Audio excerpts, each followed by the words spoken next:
మనసే బంధము ఈ మమతే ఈ సమతే మంగళవాద్యము ఇది కళ్యాణం కమనీయం ఒకటే జననం ఒకటే మరణం ఒకటే గమనం ఒకటే గమ్యం గెలుపు పొందే వరకు అలుపు లేదు మనకు బ్రతుకు అంటే గెలుపు కలవరింత లేదు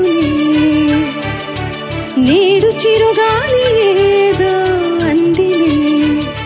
ఈ పాట పాడినప్పుడల్లా అటు ఓ పక్క మహేశ్వరి గారు ఓ పక్క మా సుజాత 8th C లో ఉన్నప్పుడు నా పక్క బెంచ్ లో కూర్చునేది. నా గొంతుకేమైంది? సుజాత ఎవరు?